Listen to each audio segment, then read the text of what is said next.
இந்த சாங்கை வந்து வாய்க்குள்ள தண்ணி வச்சுட்டு பாட போறோம். யாருக்கு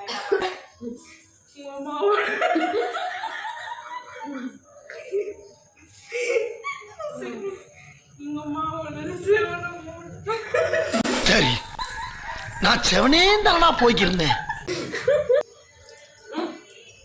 எலுமிச்சப்பழ கொட்டை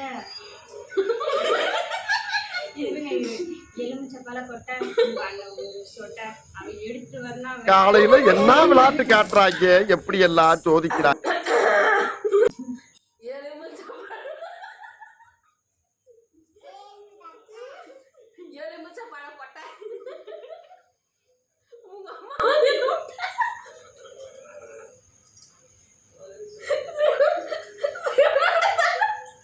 இல்ல பீலிங்கான்னு கேக்குறேன். எனக்கு தான் பீலிங்கி போடா.